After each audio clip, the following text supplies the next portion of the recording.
Modern track designers tend toward including long straights that lead into sharp corners to induce overtaking opportunities. But before that kind of foresight existed in track design, there was Road America. This wickedly fast circuit somehow retains its old-school flavor while still offering plenty of chances to pass. But if drivers find themselves in a game of chicken, it's not going to be easy to hit your marks with the incredible speeds these McLarens will reach. We'll see who's the latest of the late breakers as we get ready to watch Round 7 of the iRacing Grand Prix Series, and you'll see it all live here on the Global SimRacing Channel. Hi, I'm Joe Peak, and with me in the booth is Joseph Ringrose. Behind the scenes, our director, the Dr. Amjad Yaman, and he's using cameras provided by Ducky Beard. Joseph, even though it's never hosted F1 in the real world, this track is now considered one of the classics of American road racing. What is it about this place that keeps bringing race fans and drivers back year after year? Well, you said that it is a very, very high-speed circuit, 4 miles in length with 14 turns. Today we'll be racing 31 laps of this Grand Prix circuit. And as we saw in the World Championship yesterday, it provides some fantastic racing. And of course, there is the lap guide around here to give you a much better idea of what it's like around Road America.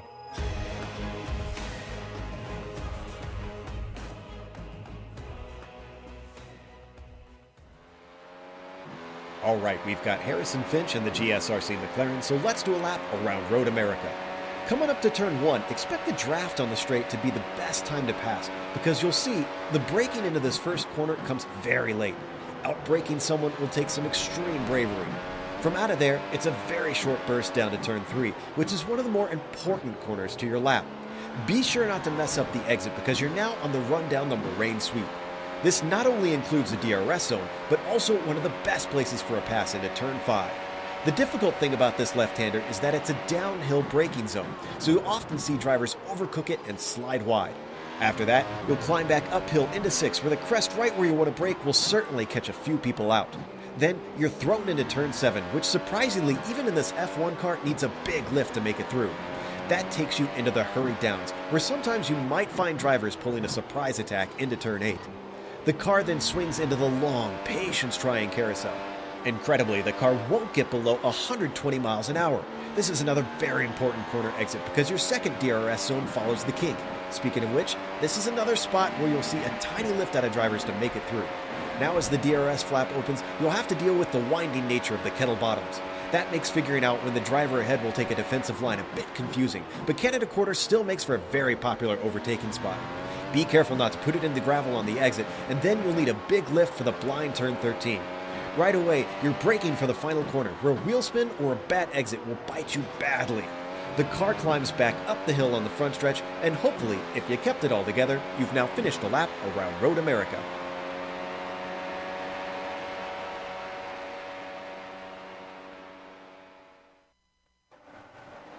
You see a lap around Road America that's much brighter than what we've got here today. Should be high grip levels with how cloudy it is out, cool temperatures on the track.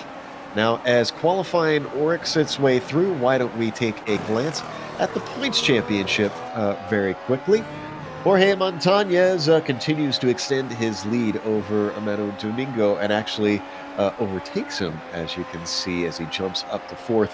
Now that we've got 2 drop weeks included, Domingo about 89 back. Now, Tommy Osgaard is continuing to climb. He's had some good races, and he said he's looking at the points championship now and considering trying to go for that. Harrison Finch and Nicholas Rasmussen round out the top 5, not too far back.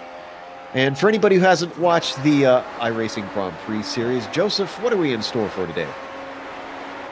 Yeah, well, we have 31 laps of this fantastic racetrack today. Obviously, in the updated Formula 1 car, 2 Formula 1 cars on the iRacing platform, the Williams, and we'll be using the McLaren MP4-30 today. Round 7 of 12 with 4 drop weeks available to the drivers this season. That means their 4 worst results, the points will not get counted towards the championship. Setups are completely open, so the drivers are able to change whatever they can. That's within the iRacing limits, and scoring will be with the official iRacing points, well, system. Exactly, as we watch qualifying work its way through a relatively long track, as you mentioned, at 4 miles, so still nobody with the qualifying time. So while we got a chance, why don't we thank the donators who came forward and helped make this broadcast possible. All these people on your screen helped contribute towards bringing this broadcast to air. So a huge, huge thank you to all of our broadcast supporters. They are what give you this race here on air today. So as we take a look at the track map, I see it looks like Mac Backham going to be the first one across the line, I believe, as he comes up the pit straight, unless this is his warm-up lap. We'll find out in a second as he crosses the line just now. Oh, and he's going to come to a halt. So and he's got one at a 1:33.7, which is not topped by Ryan Parkins, the next one across the line, still holding on to that provisional pole as the drivers now start to stream across. Riley Preston, as we watch on board him, coming up the hill. And with his lap, a 1:34. Once again, not going to be fast enough. Mac Backham really showing the field how to do it here, Joseph. Yeah, that time was, well, half a second faster than anyone so far this session. We've only had 10 drivers set a time so far, but that's definitely a very strong time to beat. And whether he can improve on that or not, who knows? But that's pretty unbeatable at the moment. Yeah, that's most of the drivers who have now crossed to got themselves a lap times. Here we look at VRT's Lathoris as we switch over to Stefan Schmidt coming down the Moraine sweep into that turn 5, as we mentioned in the lap guide, one of the popular places to pass.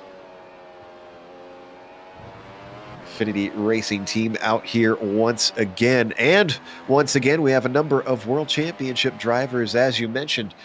They are racing there in the Pro Series once again. So I guess a number of drivers trying to get that little bit more practice. It's Diogo Oliveira coming out of the final corner and up towards the line. He hasn't got a time in yet. He's got a number 4 on his car, so we expect good things from him, but only 6th fastest, so a little bit down the field. Yeah, I was saying that time for Mac, very, very good time so far. Tommy, his teammate for VRS Commander SimSport, currently sits at P2 on a 34.2 and a couple of attempts back. Well, actually, Riley Preston, Matteo Calistani are separated by just 1,000 for the second on a 34.435 and a 34.436. So maybe we can have a good race between those two today. Yeah, very tight between them. And Calistani, as we ride on board, is actually coming through the final corner right now. Let's see if he can improve. And actually, no, it's a slow lap. I can see it on our screen. So this one, probably just a warm-up lap, just running around slowly to try to get through with cool tires. Alexei Sorokin does not have a time in yet. His first one did not count, must have had an off somewhere around there as he works his way around Canada corner, up through 13, can't get through there, flat out have to lift, and then braking hard for the final corner. This is all or nothing for Alexei. If he doesn't get a timed lap in, he is going to be at the back of the field, climbs up the hill. I would think he would have abandoned it by now if he had an off, so it should be good, but let's see what he puts on the board. Only good enough for 13th with a 36.5, unfortunately. Yeah, seems to struggle. Pao still out of Heath. Well, we said that it was close between Riley Preston. Pao has gone and set the exact same time as Calistani. Ooh. So these drivers in sort of battling for a podium today are very, very tightly matched. Well, so while Mac Backham might be able to stretch away from things potentially here, like you said, yeah, could be an almighty battle as we take a look at Nicholas Rasmussen and the Gap, our SRT team. working his way around. Manu Domingo only has one time down. He's coming around to finish his lap, and he's sitting in 10th. We expect better things from Manu. Let's see what he's got on the second time around. 35.2 on the board. Oh, and he's going to abandon the lap. Wow. So this could be a climb through the field for the Iberian driver here, Joseph. Yeah, we could see a bit of a comeback drive from him today. Two drivers still not set a lap, Stefan Schmidt and Bill Frazier, but it looks like Stefan's about to come and set a lap or not, just runs out of time. Yeah, two drivers didn't get a time. So let's go through the grid. Mac Backham on the pole with Tommy Osgaard starting in second. Riley Preston will be third with Matteo Calistani starting in fourth. As you said, 1,000th off, and then matched by Peo Pev just behind him in fifth. Kyle Germanton will start in P6 today, flanked by Diogo Oliveira. Then row 4 going to be Nicholas Rasmussen in eighth with Ryan Parkins starting ninth, and Manu Domingo will round out our top 10. Harrison Finch starts P11 with Evan Lafourus just behind him. Jorge Montañez, P13, and Alexis Sorokin in P14.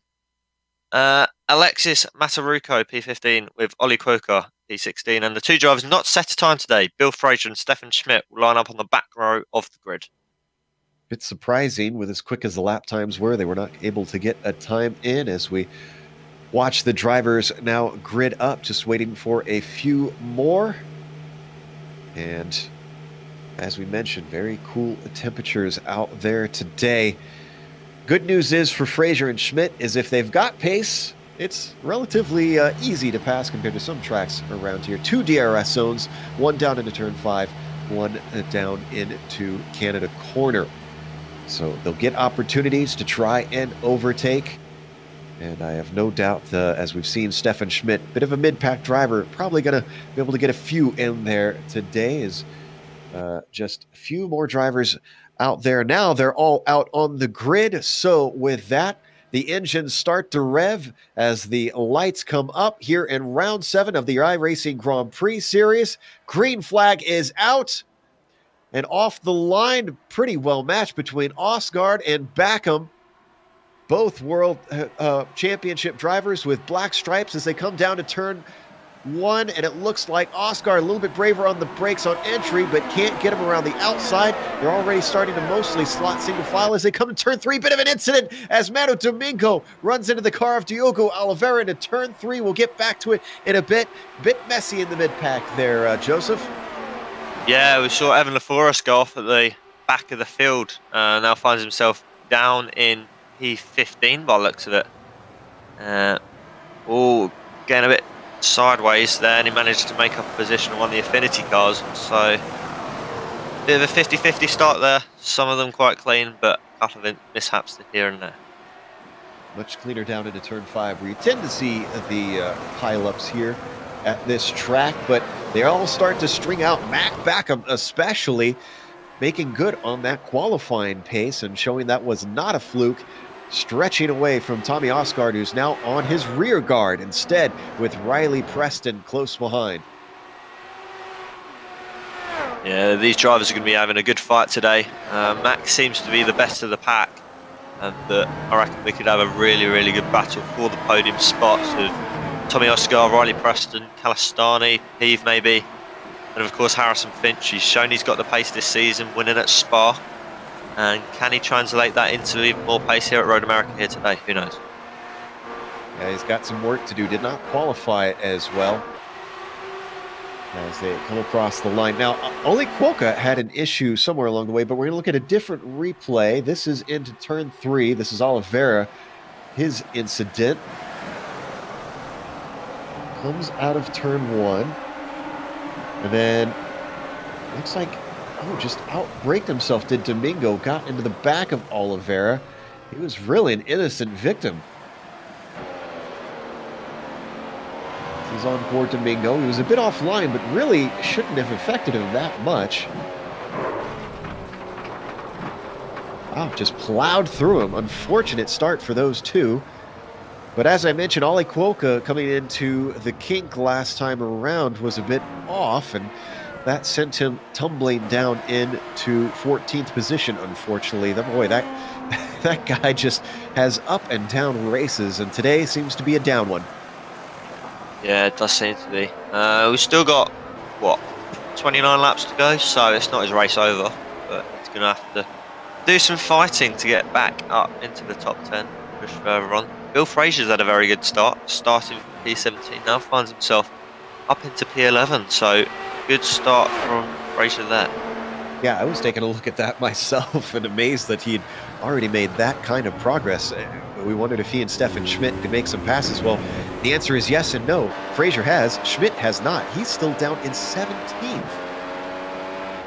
So right on board with Quokka, coming through the final corner. He's just behind that battle that we saw a moment ago between Lathoris and Sorokin. Now, no DRS on the front stretch, but he is going to get a heap of a slipstream. And that'll bring him a little bit closer, but not close enough, as this battle for 12th is going to continue down to turn 3. Thing is, we're looking at the lead now, and it's 2.1 seconds for Mac. Mac and Tommy are teammates, so maybe Tommy could sort of back Riley Preston, Kalastani up and allow Mac maybe to get a bit more of a lead.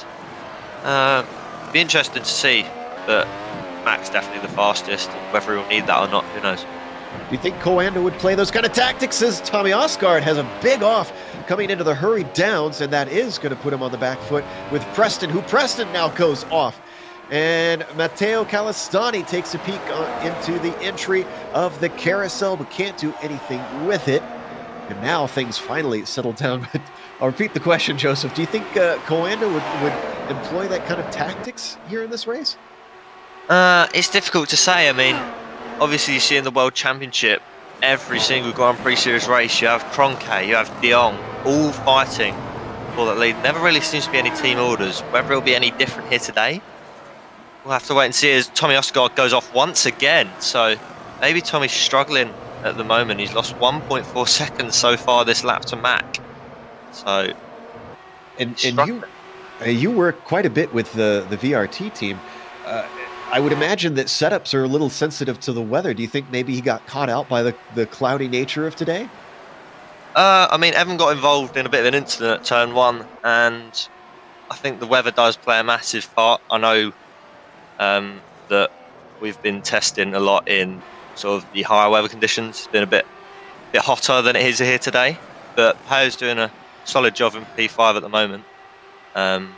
On the number 17 car as well, so P5 would be a great finish with these World Championship drivers as well.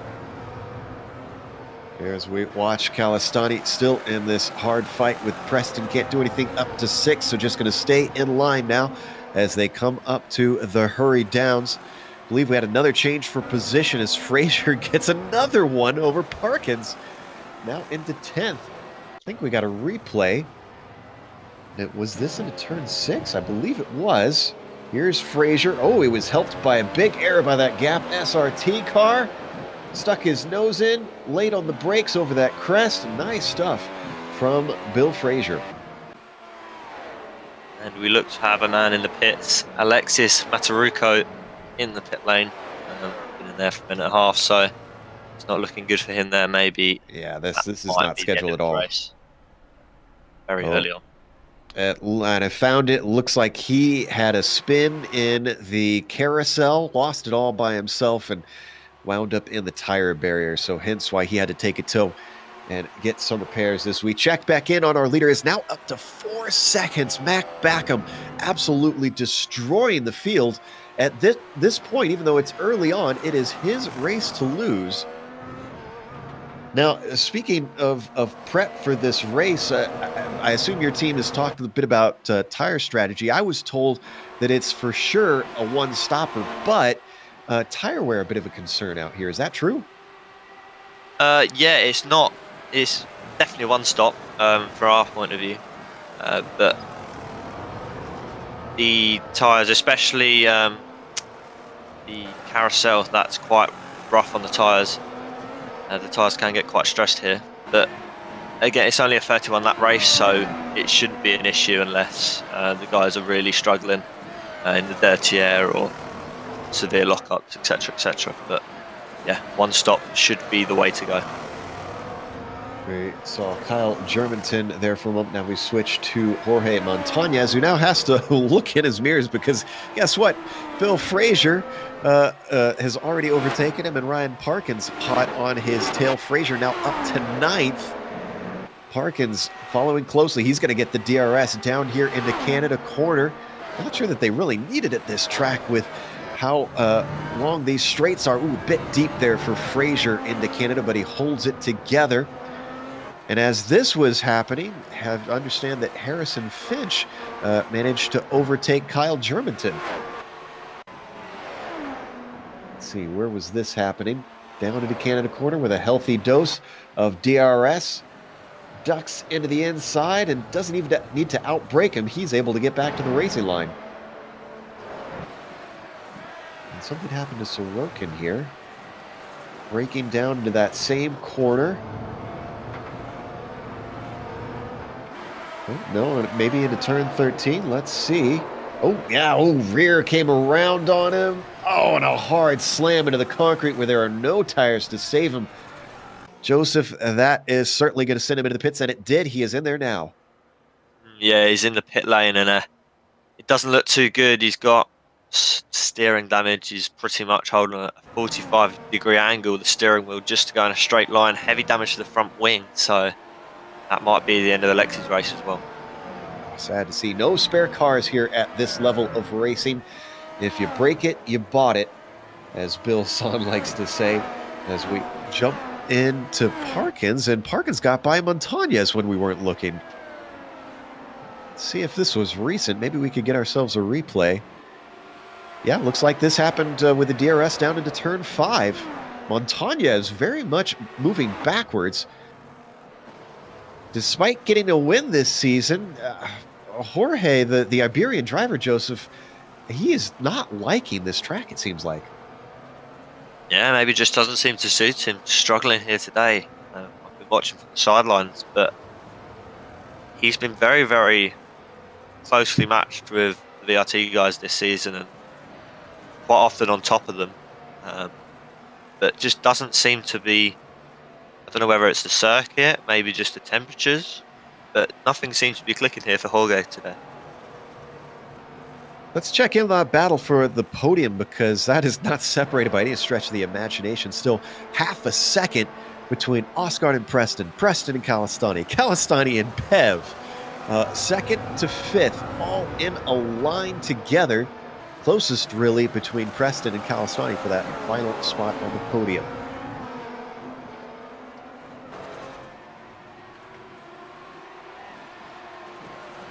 Boy, and we understand even though tech doesn't make as much of a difference here in sim racing as it does in the real world to give you pace, it still makes a difference. We are getting information that Pev has shaved half a second off of his lap times with a new wheel, with new drivers for his wheel, I believe it is. So we ride on board with Pev. Following this fight here down into Canada corner, he's at the tail of the train right now, being helped out by that DRS a little bit as well.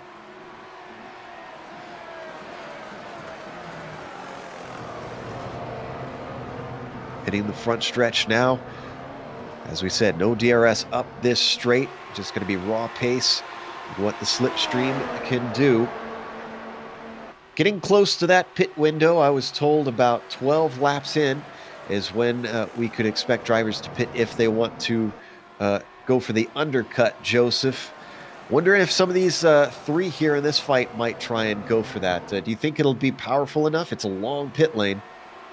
Yeah, I reckon it could definitely work. But if we're talking about undercuts, I think the first man to think about that would be Harrison Finch. Currently sitting in P6, P4 in the championship standings.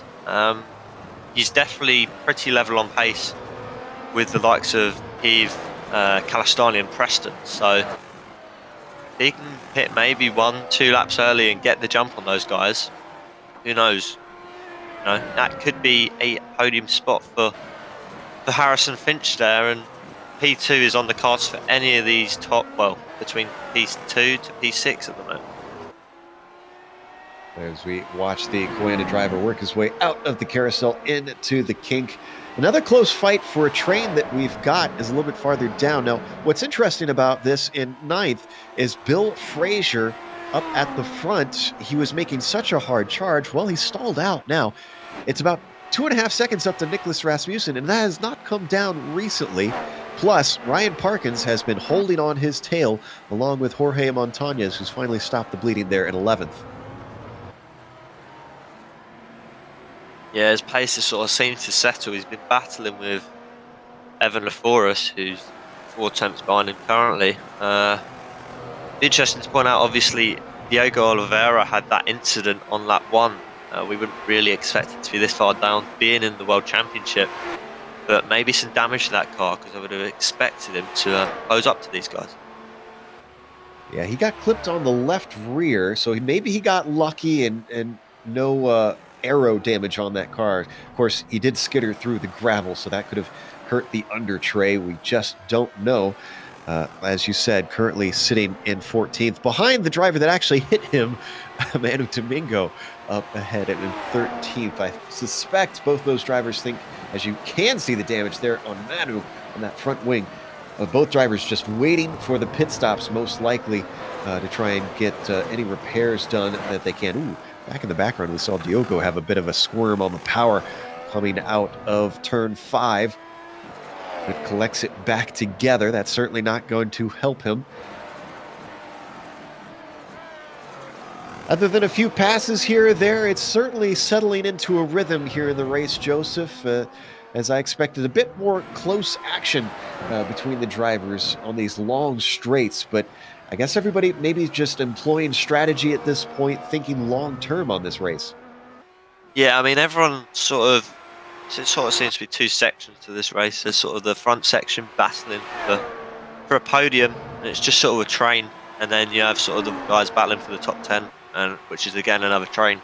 So they're just sort of all sitting in each other's slipstream at the DRS. And the guy who's behind the sort of head of the train, if we look at the top train, Tommy Ostergaard and Riley Preston. Preston just isn't close enough to make a move on Tommy Ostergaard. That's obviously having an effect on the rest of the pack as he's still getting DRS. Well, almost at a stalemate up here, it seems.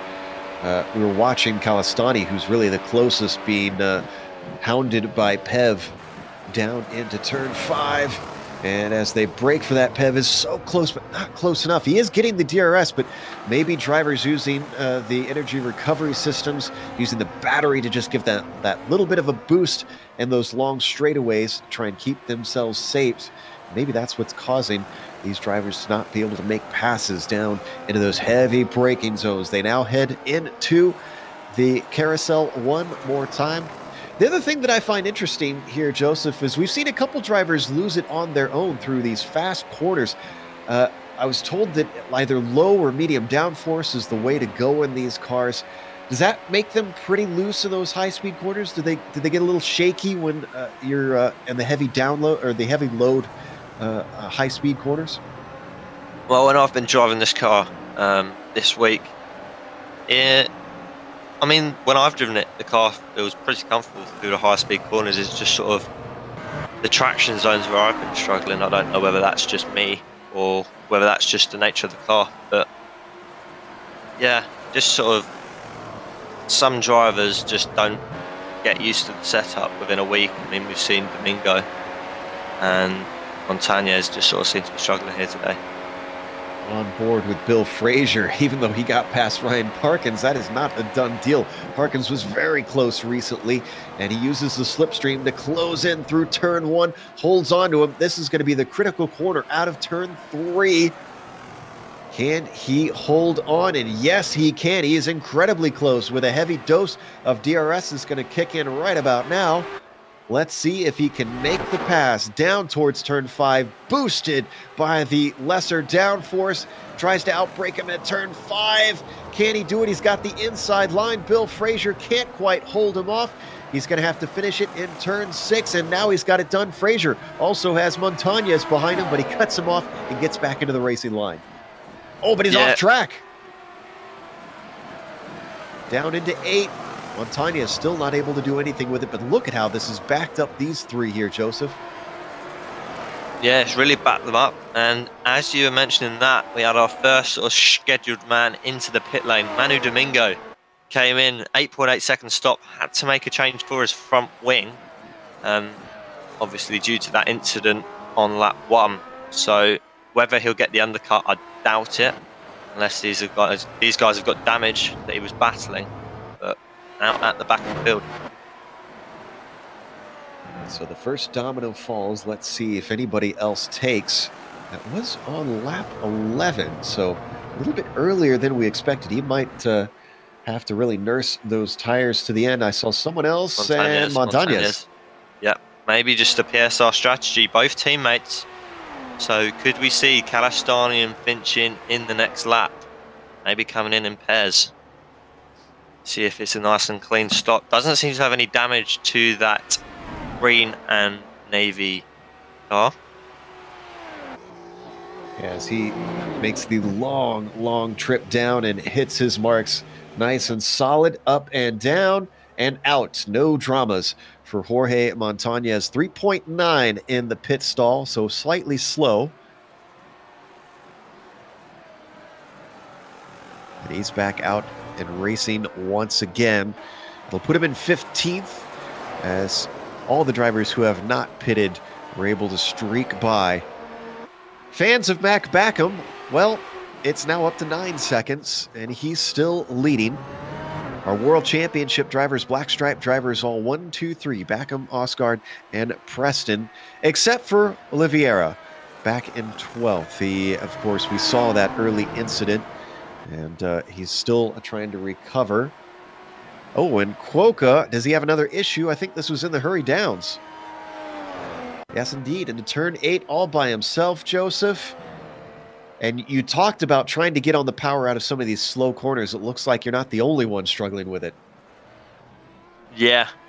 Sometimes it's just sort of, you get a bit trigger happy on the power. And then that back end just goes on you. And we see Harrison Finch and Kyle Germanton and Bill Fraser all into the pit lane. Now we're seeing some more drivers coming in for scheduled stops.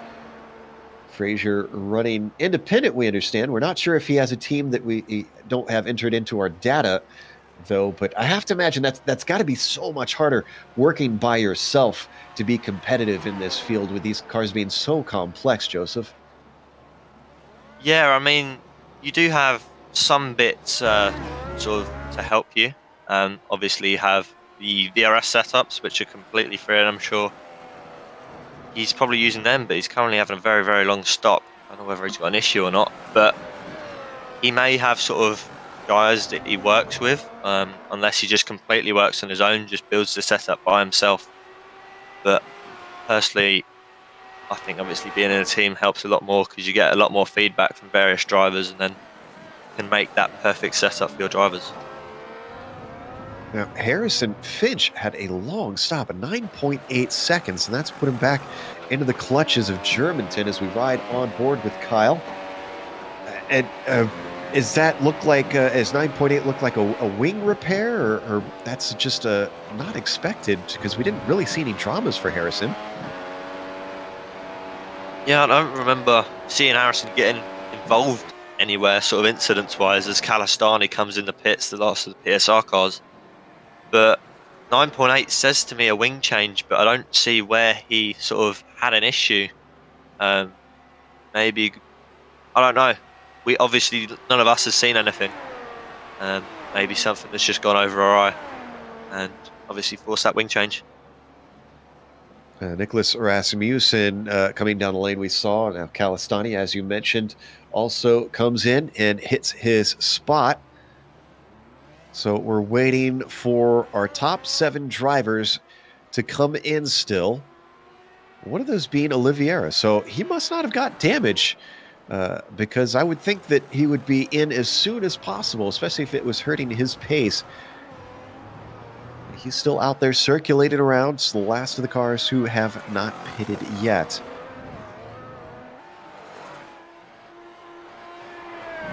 Yeah, I've just looked back and Harrison Finch did have wing damage, so that was a front wing change. What Yeah, we don't know what it was for, but front wheel change, that explains why it was 9.8 seconds. Now, interesting development. Stefan Schmidt has come in. Oh no, this is his first stop. Excuse me. I thought he was in for a second time, but he's in and out, and actually in a battle.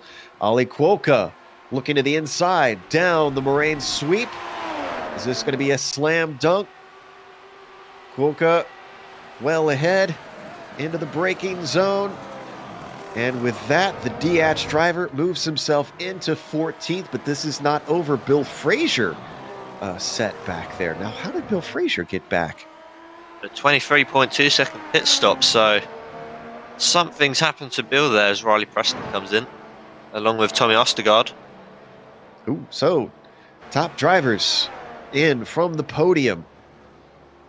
Well, is this going to, and remember Pev and, let's see, I believe Pev was the only other one with them battling. So has Pev missed a mark here and could be lost out by the extra pace that these guys get with fresh tires?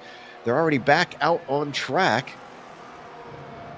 Preston got jumped by Calistani. Ooh. Remember, Calistani pitted earlier. So, things getting interesting. Could this move Calistani up into second position?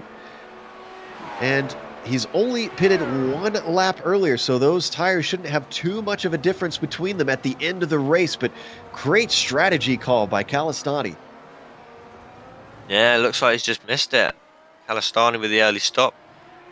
By looks of it, that just sort of seems to be the PSR strategy. Finch, Montañez, Calistani and Domingo all pitted quite early on in the race compared to some of the other drivers. Still 5 drivers left to pit, back and Piv, Parkins, LaForest and Oliveira. So interesting to see where they feed back out onto the circuit. There is our race leader, and Pev responds. Pev is in the pits now. He saw what happened. He's trying not to get jumped, but it might be too little too late, as Osgard and Calistani and Preston coming down through Canada corner now. Got to watch out for Finch as well. He's going to be battling with Finch, I reckon, Piv. He's still getting to his box. That is just how long this pit lane is. It goes all the way up this long front stretch. He hits his marks.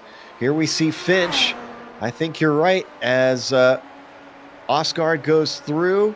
He's coming out now behind Preston. And Just ahead of Finch. Just behind him. I reckon they're going to be having a bit of a battle though, but Finch has been on those tyres for 3 laps, whereas Piv obviously completely fresh. We're just about sorted out, waiting on Oliveira, who still has not pitted. Continuing on. I doubt, I'm just going to throw this out here, Joseph, but a no stopper? I can't see anybody attempting that, but it may be Diogo gambling since he's so far back. I mean, we don't really see him in the series, so it might just be a one-off thing, just sort of trying to try something out. Mac back comes into the pit lane. We'll see what happens. I mean, Oliveira, part of Evolution Racing Team. Riley Preston currently P5. Could we see maybe Oliveira back up Tommy Ostergaard? Could we see some team tactics going on, try and get Riley Preston a good result? I would think this would be a hard place to do that, especially on such old tires. With the DRS, he would just get swamped on the straightaway. He's continuing on for another lap. This might be the case. He's now halfway through. There's really no advantage for him to gain to go past halfway. So if he keeps going after this, that I think will answer our question. Mac Backham comes out right behind him. So Oliveira did not lead the lap. Not that it counts for much of anything other than maybe a bit of pride, but Mac is probably going to really overtake him incredibly quickly with not too many seconds, about a second and a half behind him after the pit stop is done. Yeah, should be a pretty standard move from that back, and probably one of the DRS zones. Oh, problem for Ryan Parkins. Sorry to interrupt. Something happened to Parkins. He goes off in turn 1. He was in a battle with Domingo. Might have been a bit of netcode involved in this. Yeah, it looks like It's either just a bang of wheels or neck code, I can't quite tell. But doesn't seem to be any damage to that Gap SRT car. He's back out P13 behind Evan LaForest. We're going to watch from above. On my screen, it looked like they didn't touch, but this will give us maybe a bit of an idea. No, looks like he just scared him off the road. Interesting. Oh, and there is a technical pass to the lead as Mac Backham overtakes Diogo Oliveira, but that's expected as Oliveira still hasn't pitted. Now, let's watch the black stripe driver this time. No, he stays out. Stays out again. I think he's going to risk it. He had nothing to lose. He was circling around in last place, and maybe this explains his slow pace, why he wasn't overtaking anybody, Joseph. Maybe he was nursing those tires from the get-go.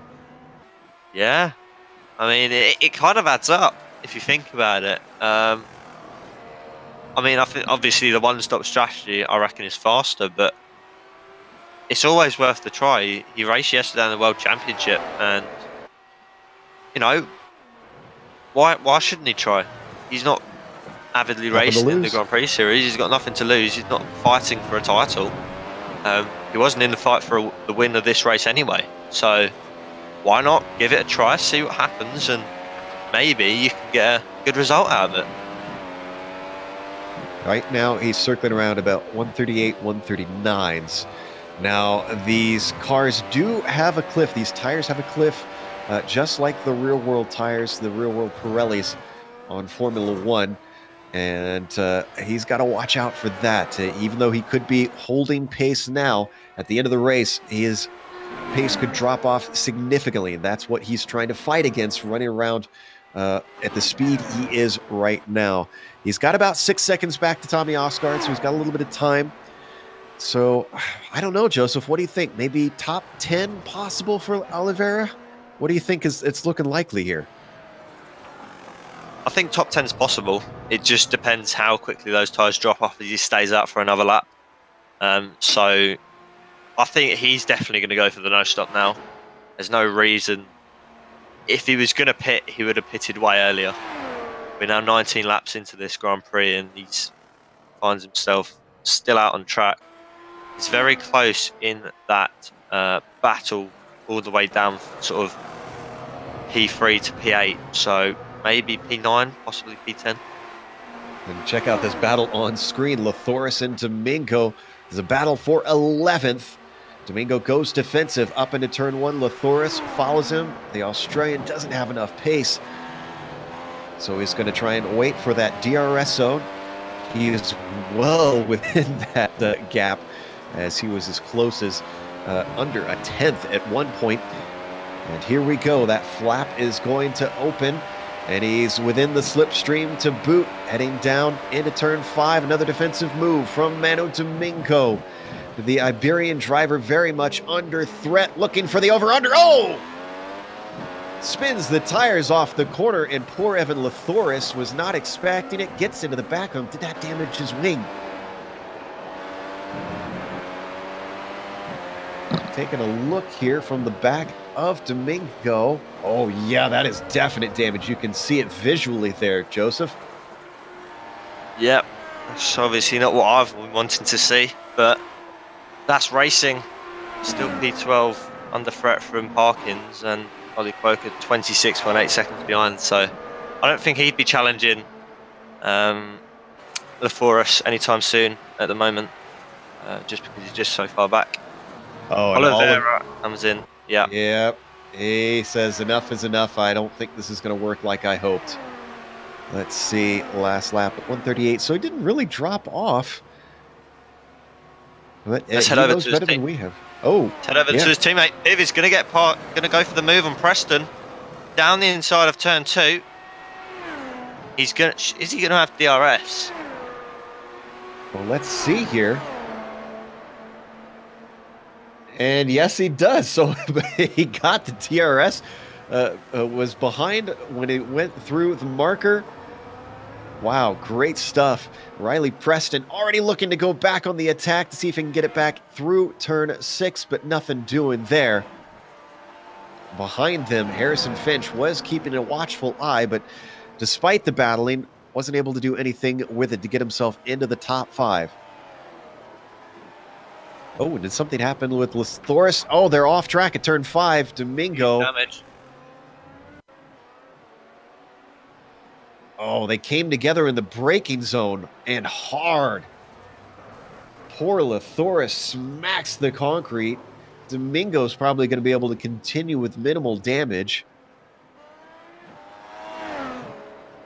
Wow. What a development there in the mid-pack. Fighting hard, and it all fell apart. Lothoris is in the pits. That's going to be his day over. He's exited the car. A few DNFs, and we've missed one of them. Bill Frazier has actually left the race. So, DNFs for today. Alexis Mataruco is out. Alexei Sorokin is out. Bill Frazier will not race anymore. And now, Evan Lothoris, your 4th DNF of today. Up at the top, Mac Backham not seeing any sort of struggles like that. It's now 10.5 seconds between himself and Osgaard. Since the pit stops, we haven't really seen as much of a gap being increased there between Backham and Osgaard. The Coand teammates have settled out, and maybe Backham just managing the gap from here? Yeah, most likely. It's 10 seconds ahead, and Tommy's got a bit of a buffer behind him, nearly 4 seconds, so I don't really see any issues unless something happens and one of them makes a mistake or something like that. There doesn't really seem to be any issues approaching through with the Commander drivers. Obviously had strong results yesterday, Mac in the top 3, so obviously he's got the pace and he's showing that again here today. Domingo going slowly. No surprise there after his damage. And Mac Backham just set the fastest lap. Now, do we have... Oh, Domingo had another incident. Oh, wow. Coming out of, I believe that looks like turn 6. Yeah, indeed. Very similar to what Quokka had. Is it Quokka? That had a very, very similar incident, just struggling to get under power. Oh, and another one out of turn 8. Yeah, that's exactly like what we saw out of Quokka. Yeah, his car must be severely damaged with 2 spins and 3 corners. I'm pretty sure we're going to see that car come down pit lane right now, and indeed, there he goes. Could be our 5th DNF of the day out of 18 starters. We haven't mentioned yet, though, this is top split, hence why we only have 18 cars in here. There are more drivers down in second split running right now that we don't see here on our broadcast. Well, now, with Domingo having his issues with that incident with Lothoris, that took away our battle in the mid-pack, so our closest one at the moment is still, for that 4th place, Pev, Preston, and Finch, all tight together. Yep, Finch has joined the party. P6, he's been pretty quiet all race. Hasn't really sort of been fighting up there, but has finally managed to get up there. Going to be battling with Riley Preston, aiming to get into that top 5. Well, as we jumped on board with Finch, he had a moment it looked like coming out of the kink. As he gathered it. Oh, might have been connection, excuse me. So, but on board, boy, it looked like he was sawing at the wheel. Now as we hit the front stretch, the tail of this train of 3. And, well, incredibly, Domingo's actually come back out. I thought for sure he was going to retire that car. I guess with the championship in mind, he's just going to keep soldiering on here, Joseph, to collect whatever points are there. Yep, points, aren't they? So, he is unlike Preston and Oliveira. Obviously, we said Oliveira didn't have anything to lose, whereas Domingo has. Domingo's not going to want to have a DNF. And obviously, for one of the drop weeks he's got 4 of those. And doesn't want to be getting 0 points finishes. Yeah, and to Oliveira's credit, he's actually up to 11th now. He started in 7th, so not too big of a loss for him. I'm sure he would have wanted more. As we mentioned, he's got a number 4 in his car. For those not familiar with iRacing, that means his iRating, which is basically a rating system the sim has to kind of measure how good each driver is, means he should be the 4th fastest out there. Well, certainly not looking like he's going to finish in 4th today. Will take a bit of a hit on that iRating from that finish. As Stefan Schmidt, is this a battle for position? And that was with Ollie Cuoca still side by side heading down into turn 5. They were in a battle a little bit earlier. Defensive move there from Schmidt, covering off the inside, but can he hold it off? Oh, locks the brakes. They almost come together. Cuoca spins the tires, getting out of the corner. Bit of a messy turn there for these two.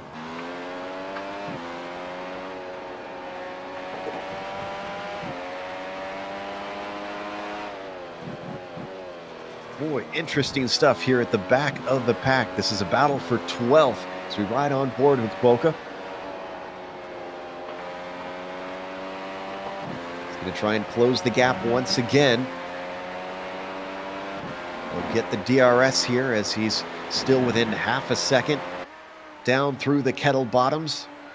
But even with the DRS helping him close in, it's not close enough for a pass into Canada corner. But wow, late on the brakes. Look at him close that gap down to 2/10 now as they come out of the final corner. Joseph, I think he's going to get a good chance, especially with Schmidt missing the apex out of the final corner.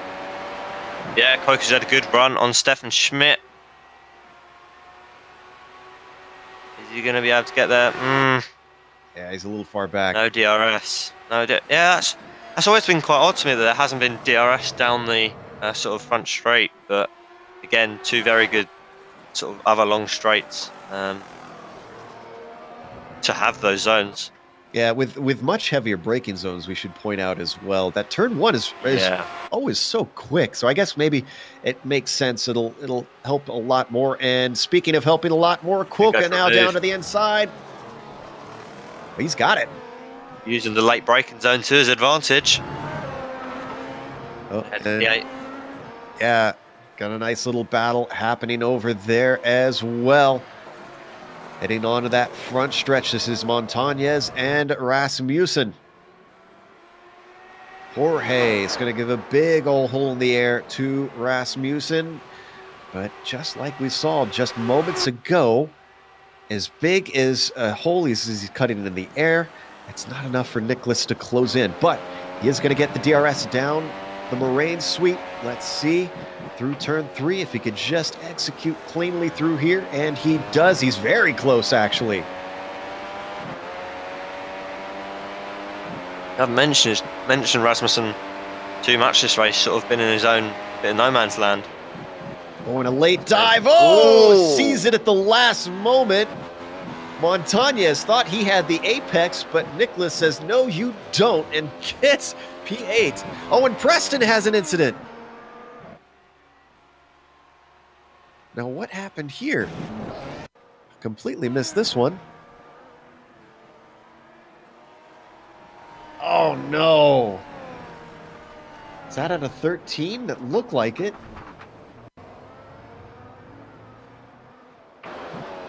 Oh, this is turn 7 into the hurry downs, it looks like. Oh, or 6 actually.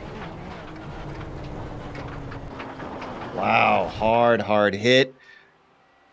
And that changes the complexion of that battle significantly.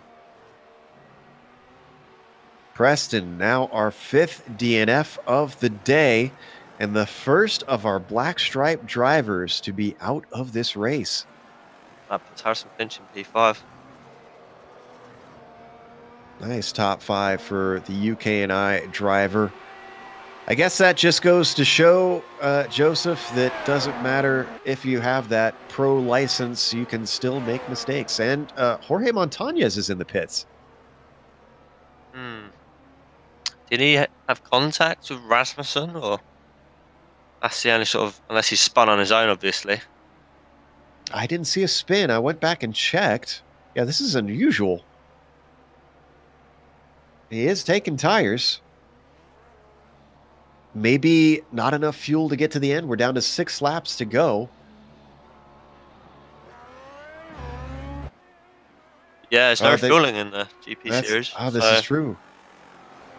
What you start is what you finish with. You fill it up as much as you want, and then you go. And if you need to save fuel, you save fuel. There's no refueling, obviously. I think it's around 64 or 65 kilos today. Very peculiar stop for Jorge Montañez. That's going to slot him back into 10th. And really with nobody around, about 30 seconds behind Oliveira and 8 seconds ahead of Cuoca. When we were watching that battle between Pev and Finch and Riley, well, the incident that Riley Preston had has actually separated things a bit. Pev about 1.5 seconds behind Calistani for that podium position, and Finch the same distance back from Pev now. So really nobody getting DRS. They're all in a bit of a stalemate. The only driver close enough to get DRS, oh, and I take that back, 2 drivers close enough to get DRS, Parkins on Rasmussen, and Schmidt is still close to Cuoca. The eternal battle here for 11th. And it looks like it could erupt yet again. Schmidt to the outside of Cuoca, down through Canada corner. That's a hard ask, and Cuoca denies him. Good defending there from Cuoca and Stefan Schmidt. They seem to be pretty closely matched in terms of pace at the moment. Yeah, I think if there's anyone that's matched in terms of pace, it seems to be these two right now. Schmidt's not done with him yet. That Affinity car took a peek into the final corner. Not close enough into turn 1 to try and make a dive on Cuoca, but he's going to get the DRS yet again. We've already seen a couple of hairy moves. One of them ended in tears. Another one scared Domingo off the road. What about Cuoca and Schmidt? Schmidt gets the DRS, closes in. Cuoca knows it. He starts to fend off the inside. Schmidt goes way late, too late on the brakes. He's going to go way off course, and that is going to be a failed attempt from the Affinity car. Something else to point out, Finch has had a off somewhere. I believe it might be turn 5 or 6. Let me just double check. Lost 1.5 seconds to Piv, so could have been a mistake, but as we check in on Finch. Yeah, it was at turn 6, lap 27. Not sure if we'll be able to get a replay of that, but we do have a battle starting to erupt yet again between Cuoca and Schmidt. Oh, and this time, though, Schmidt not able to close into the break-in of Canada corner. And all this battling between them has allowed Mano Domingo to start to catch, so he could yet get positions, and we might have a 3-way fight.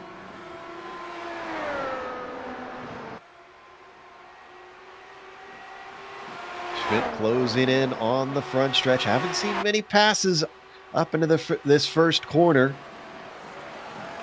He holds back at about 2/10. Domingo catching, and to just add complexity to this now 3-way battle, Mac Backham is on them. Oh, and Schmidt was way too close to Cuoca. That interrupts his momentum. Domingo's going to take it with ease.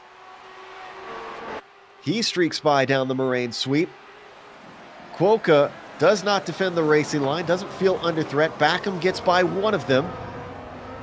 Yeah, Mac's got to make sure he doesn't get tangled up with these, having their battle. A rail race. Backham with a huge squirm under power coming out of turn 6. Oh, and very gentlemanly move there from Domingo, and manages to hold onto the spot. He lets the leader through. Same. Let him through. Oh, Cuoca's trying to hold on to it. Montañez got the inside through the carousel, has him offline, and he gets by. Great stuff by Domingo to try and use that, but now Cuoca's going to have the DRS on him. He's squeezing through the outside of Canada corner. Domingo just gives him enough room and fends him off.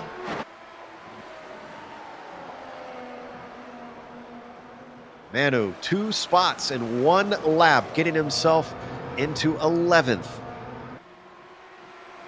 And with that, we hit the penultimate lap as Mac Backham has 2 to go. We'll have another little battle on track here for P3 for that podium spot. Kalistani and Piv very, very close.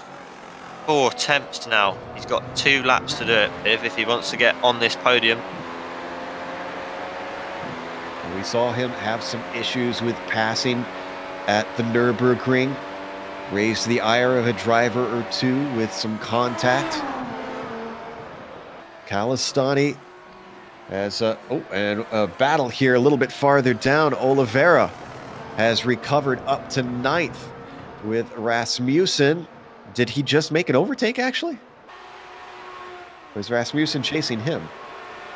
I think Oliveira just made it. I know Rasmussen was definitely further up. He was sort of P7. Harkins is... Oh, Piv is very close now. Okay, he's coming through turn 6, just in the tire tracks of Kalistani. Positive Team Sport car, fitting him off with a good run through turn 7. The real decider will be the run up to the kink, where they'll get detected for DRS, and then DRS opens up right after it. Right now, the gap is about 7/10. Piv going to be close enough, but that's too far back to make an attack, I would think. Closing in as the wing now opens up. Down into Canada corner. Piv is denied. Ooh, a little wide at the corner, though, for Kalistani, and that's going to allow Peo to catch up. He's going to have 1 lap to do this. He's going to have 2 tries at the most.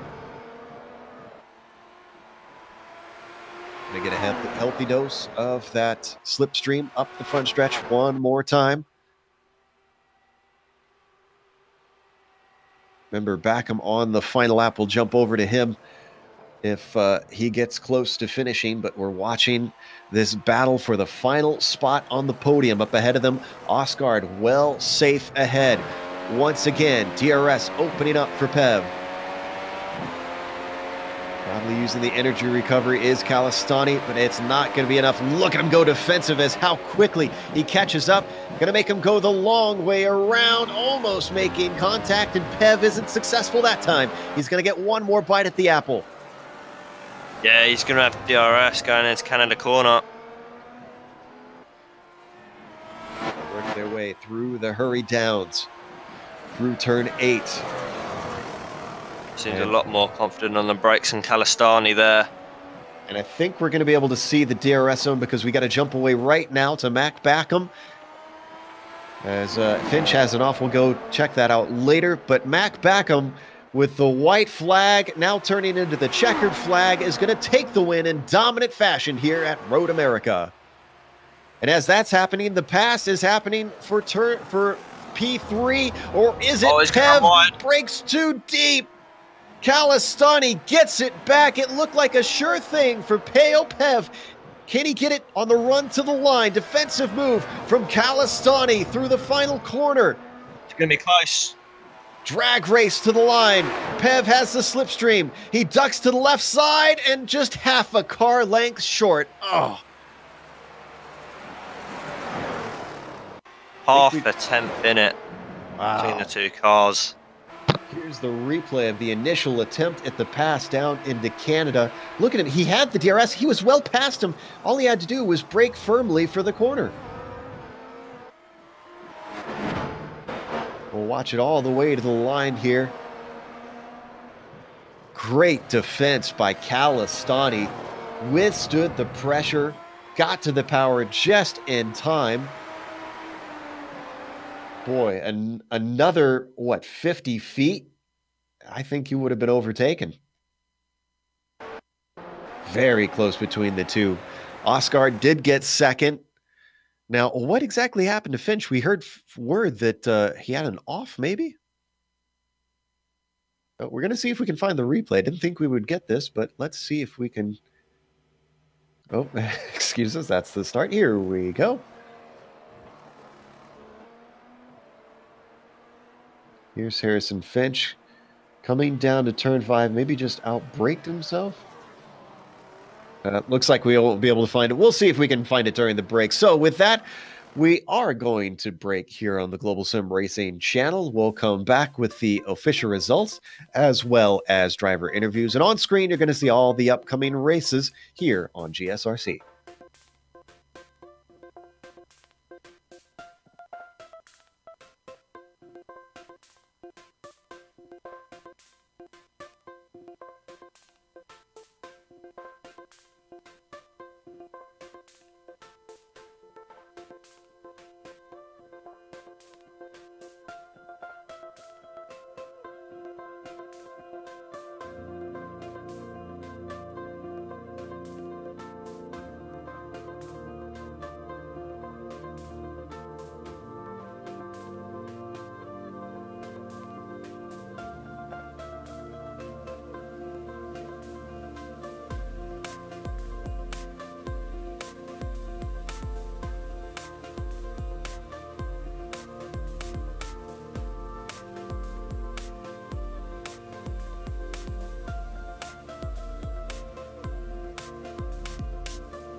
Welcome back to Road America, where we just watched Round 7 in the iRacing Grand Prix Series. Even though it was a bit of a snoozer up front, the mid-pack and the back of the pack gave us lots of great battles throughout this race. And actually, before we get to the results here, you might have seen on screen, we did find that incident, but it was just a self-spin for Harrison Finch, so no need to go back and show that another time here. With no real dramas between himself and other drivers. But on screen, you also see Mac Backham, our winner, by a whole 17 seconds over Tommy Osgard. Thus ends the stretch of Tommy's streak of great performances there. With second place, Matteo Calistani gets a third, with Peo Pev fighting him all the way to the line, literally, with it being a drag race to the finish for third. Harrison Finch with a nice top 5. We mentioned he didn't get the greatest of qualifying. He started 11th. That's one of the drives of the race for me, despite mistakes there at the end. Kyle Germanton goes from 6th to 6th, so no loss, no gain. Can't be too upset about that. Ryan Parkins finishes in 7th, with Nicholas Rasmussen taking 8th. Diogo Oliveira, with an unusual strategy, still managing to find himself in 9th, and then rounding out the top 10, Jorge Montañez. Joseph?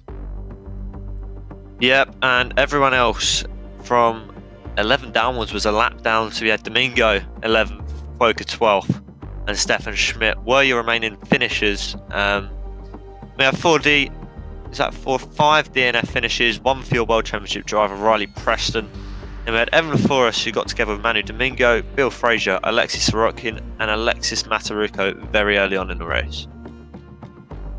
We have our 4th place finisher waiting to talk to us.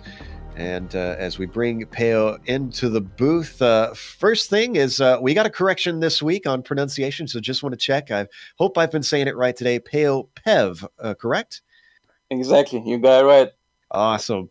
Wow, what a battle you and Kalistani had there at the finish. Did you think you could get him to the line, or off the final corner, did you know that it was a done deal?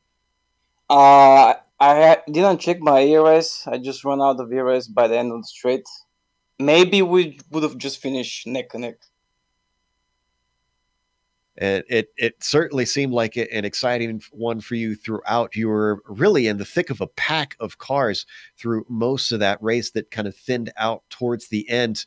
When you saw them duck in for the pits before you, were you worried that maybe they would gap you and that the race would be over with that group? Harrison tried to undercut all of us on the WAP 12, and after that, the other guys went in the pits. So I had to make the decision, should I get in with them or just stay and see what happens? So I did that, and pretty much you saw what happened.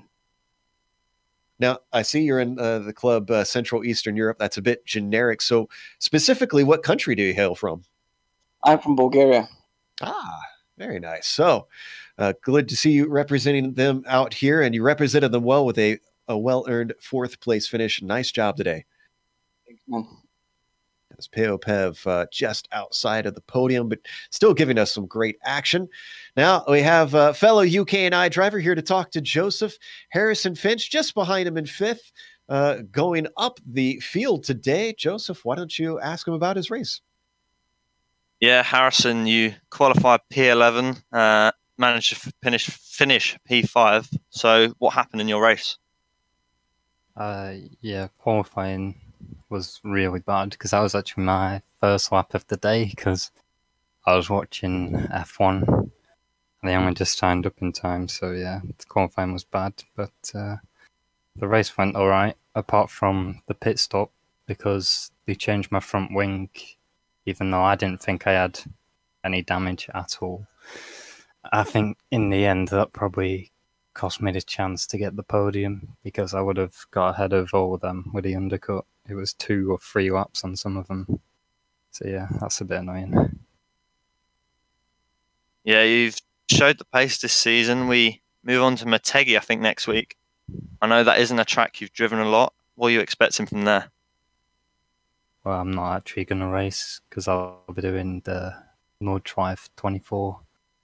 So yeah, I won't be showing up for that one, unfortunately. Well, good luck to you in that, Harrison. And Joe, it's been a very exciting race. We had a good lead, not too much happening up front, but battling for those podium positions, it was a non-stoppable race.